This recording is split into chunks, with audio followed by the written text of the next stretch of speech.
Entrevista importante aqui no 360. O governador de Minas Gerais, Romeu Zema, do Partido Novo, e o presidente Lula, do PT, trocaram provocações nesta semana durante um evento em uma montadora de veículos na cidade de Betim, região metropolitana de Belo Horizonte. Houve uma divergência ali sobre qual deve ser o tamanho de uma equipe de governo. Então, para a gente falar disso, falar de outros assuntos que estão na política nacional, a gente recebe um dos protagonistas dessa situação, o governador Romeu Zema, conectado conosco ao vivo de Minas Gerais. Governador, muito boa tarde. Obrigado pela disponibilidade de estar conosco. Quero começar, então, sobre esse tema. Tem outros assuntos, bastante notícia no dia de hoje aqui no Noticiário Político, mas sobre essa situação vivida ali em Betim, no seu estado. O senhor posicionou esta questão do tamanho de equipes, é uma bandeira do seu governo, do seu partido, e ao passo que o PT, e em especial o presidente Lula, tem um apreço por criar ministérios para dar representatividade a áreas que ele considera menos valorizadas, como a questão de igualdade racial, nesse governo uma inovação dos povos indígenas, entre outros. Mas por meio disso, nesse contexto, também está a relação entre presidente e governadores, e assim como prefeitos, ou a relação institucional. Qual é o momento, na sua avaliação, que levou o senhor a fazer esta colocação de tamanho de equipes diante do presidente? A resposta que houve do presidente, isso mostra que, a despeito das relações institucionais, a eleição de 2026 já é uma pauta para todos os governantes? Muito boa tarde mais uma vez. Boa tarde, Yuri. Boa tarde, Débora, Pedro. Boa tarde a quem nos acompanha. É um prazer enorme estar com vocês. Ô Yuri, quem me acompanha aqui por Minas Gerais sabe que muitas das minhas falas incluem o enxugamento que nós fizemos aqui no estado. Eu sou o governador anti-gastança. O meu histórico de vida no setor privado me moldou a ter uma visão de economizar em tudo. E aqui na minha gestão, entre autarquias, administração direta, estatais, nós enxugamos mais de 50 mil cargos.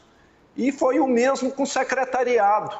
Eram 21 secretarias que nós tínhamos aqui no governo anterior e eu enxuguei para 14. Isso sempre fez parte do meu repertório. Agora parece que serviu de carapuça para alguém. Aí é que está o problema. Então, eu fiz um discurso que eu já havia feito dezenas de vezes em outros eventos, mostrando que eu acredito numa gestão enxuta. Agora, o Brasil está vivendo problema por causa de gastança, de irresponsabilidade fiscal. E quem está pagando a conta é o mais pobre. É aquele que é assalariado, é aquele que está sofrendo as consequências da inflação, está sofrendo também as consequências da alta de juros. E esse negócio, o Brasil está crescendo 3,4%, tem de ser visto com muita reserva.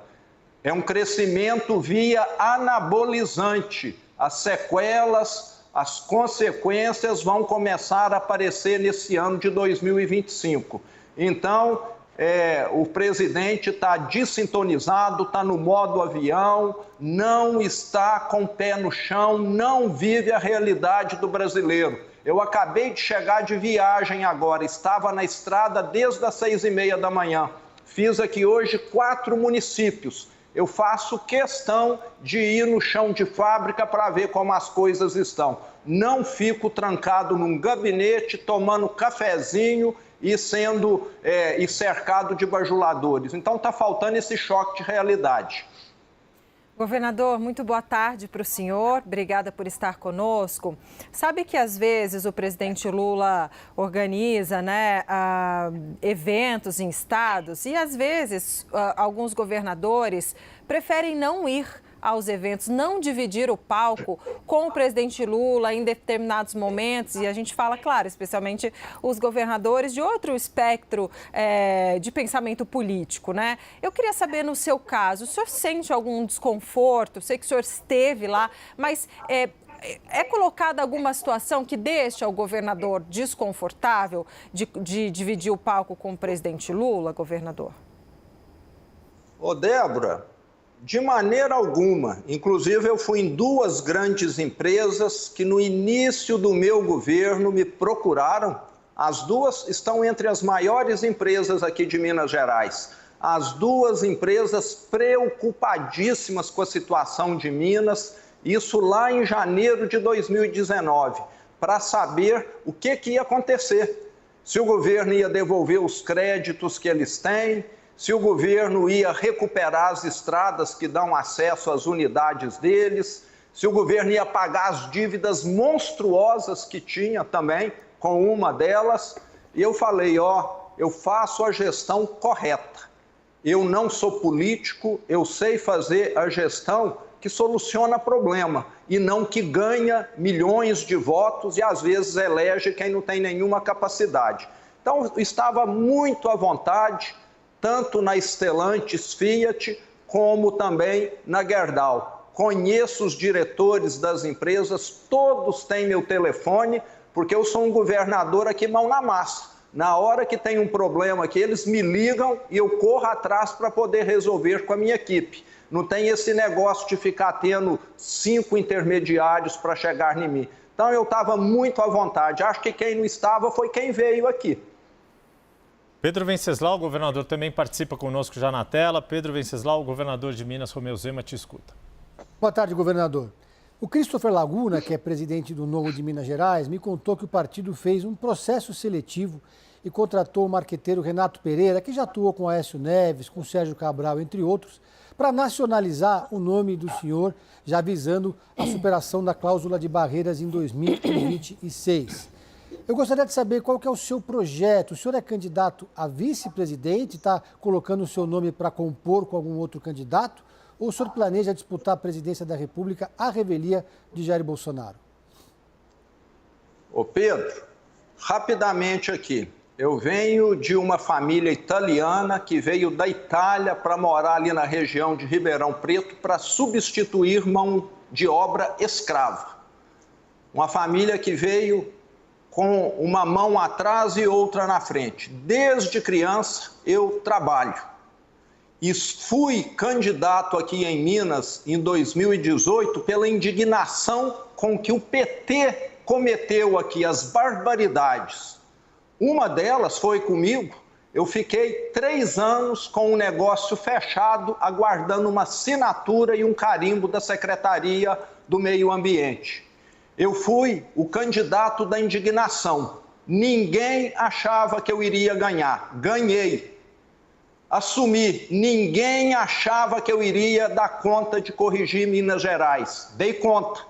O Estado não está perfeito, não, mas avançou assustadoramente nesses 6 anos. O que eu quero é contribuir. O que eu quero é mostrar que tem um jeito diferente de fazer política, diferente dessa mesmice que está no Brasil há décadas, que só pensa em voto, que só pensa em politicagem, que só pensa em distribuir cargos, distribuir privilégios, em criar mais mordomias. Eu estou aqui achando muito bom, mostrando que é possível sim fazer diferente. Estou mostrando aqui em Minas e quero também mostrar para o Brasil que outros estados e o Brasil podem também fazer diferente. Governador, e aí, então, mas Oi, aí só para responder o seguinte, o Pedro perguntou especificamente, governador, se o senhor se lançaria candidato, mesmo que o projeto de Jair Bolsonaro seja outro. Só para, porque acho que faltou essa resposta também, todas as outras o senhor contemplou. Se for para contribuir com o Brasil, se for para fazer mudanças que melhorem a vida do brasileiro, que tire essa politicagem horrenda que a gente vê aí todo dia, eu vou continuar participando. Então tá. O governador, deixa eu aproveitar então, pegar um assunto de momento que diz respeito ao futuro político do ex-presidente Jair Bolsonaro. O procurador-geral da República, Paulo Gonet, contestou as alegações das defesas do núcleo mais próximo ali do próprio ex-presidente, e Alexandre de Moraes já liberou, já fez um despacho para que a primeira turma do Supremo analise a denúncia, se aceita ou arquiva a denúncia, podendo abrir ou não uma ação penal. Como que o senhor vê? Seria bom, inclusive para o campo de oposição ao atual governo, para o campo da direita do qual o senhor faz parte, que a situação jurídica de Jair Bolsonaro seja resolvida ainda este ano e não contamine o processo eleitoral do ano que vem? Para a própria direita vai ser bom ter isso resolvido para saber se Jair Bolsonaro é ou não viável como um candidato no ano que vem? Bom, o que me preocupa muito é a conotação política que o judiciário tomou aqui no Brasil. Judiciário, em país sério, em país que funciona bem, julga. Aqui no Brasil, o que nós estamos vendo é um grande viés político, um judiciário que julga ao sabor do momento político. Então, isso é muito preocupante. Nós temos uma questão de condenações exageradas e, enquanto isso, o judiciário deixa de prender boa parte dos criminosos que estão aí causando 40 mil assassinatos, homicídios no Brasil por ano. Eu vejo um desvirtuamento, você entende? Eu acho que nós tínhamos de colocar o Estado para atuar, para resolver os problemas das pessoas, do pagador de impostos, e não de político que está querendo se reeleger ou tirar o adversário do caminho, etc. O judiciário parece que virou uma ferramenta de política e não uma ferramenta para fazer justiça. Então, o que eu lamento é isso, penas exageradas para alguns que cometeram atos que não teve nenhuma periculosidade, estão aí detidos há mais de um ano. Então, eu vejo com muita contrariedade essa situação. O Brasil precisa de mudanças no judiciário. Mas especificamente sobre a situação jurídica de Jair Bolsonaro, o fato dele, mesmo inelegível, dizer que é o candidato de 2026, isso está interditando o debate na direita para a escolha de um nome competitivo contra o presidente Lula ou contra quem vier a representar o atual governo? Com toda certeza, a indefinição acaba prejudicando o processo. Mas, igual eu já disse aqui, eu quero contribuir com um Brasil melhor. Independente do resultado do que nós tivermos aí, o que eu quero é estar contribuindo. Governador, o senhor falou, terminou a sua fala anterior, né, falando que o judiciário precisa de mudanças. Gostaria de saber, então, na sua avaliação, quais mudanças o senhor defende? E a gente sabe que tem um projeto da direita, tem um projeto do PL de eleger, fazer uma bancada forte no Senado Federal, justamente para eleger um presidente do campo da direita, assumidamente, e, assim, alguém que tivesse a coragem de, se necessário, pautar pedidos de impeachment de ministro do Supremo. O que o senhor pensa sobre esse assunto? Bom, o que eu vejo é que a nossa estrutura judiciária é uma estrutura robusta, né? Eu tenho de deixar muito claro aqui que a grande parte dos magistrados são pessoas honradas, honestas, competentes, que acabam ficando mal vistas por causa de uma minoria. Todo dia que você abre o jornal, você vê escândalos, né, de alguns magistrados que enriqueceram com uma fortuna enorme, muito provavelmente negociando sentenças. A pena desse pessoal, aposentadoria compulsória. Isso é um incentivo à criminalidade, é um incentivo a outros delitos da mesma natureza. Nós precisamos tratar criminoso como criminoso no Brasil. Nós temos políticos criminosos, empresários criminosos e tem gente criminosa no judiciário também. Então, acho que uma das grandes mudanças que nós precisamos é essa, e o judiciário passar a tomar decisões judiciais do que está legislando. Aí nós temos também de lembrar que o nosso Congresso muitas vezes se omite de uma responsabilidade em nome de uma alegada popularidade e acaba deixando as coisas mal regulamentadas, mal resolvidas. Um problema parece estar alimentando outro. Então, é necessário nós termos esses avanços nas instituições. Nós estamos tendo uma coisa bem bagunçada. É o cozinheiro servindo de camareira, é a camareira estando na cozinha arrumando, e nós precisamos cada um ficar na sua função. Pedro Venceslau. Governador, o senador Rodrigo Pacheco, ex-presidente do Senado, está sendo sondado para ocupar um cargo no ministério do presidente Lula e, eventualmente, ser candidato a governador em Minas, dando um palanque para o presidente. Como é que o senhor avalia essa possibilidade de Rodrigo Pacheco ser ministro de Lula e o candidato dele a governador de Minas Gerais? O senador Pacheco tem feito um bom trabalho como senador. E eu reconheço aqui a iniciativa do Propag, que vai resolver, vai ajudar muito na solução dos estados endividados, entre eles Minas Gerais.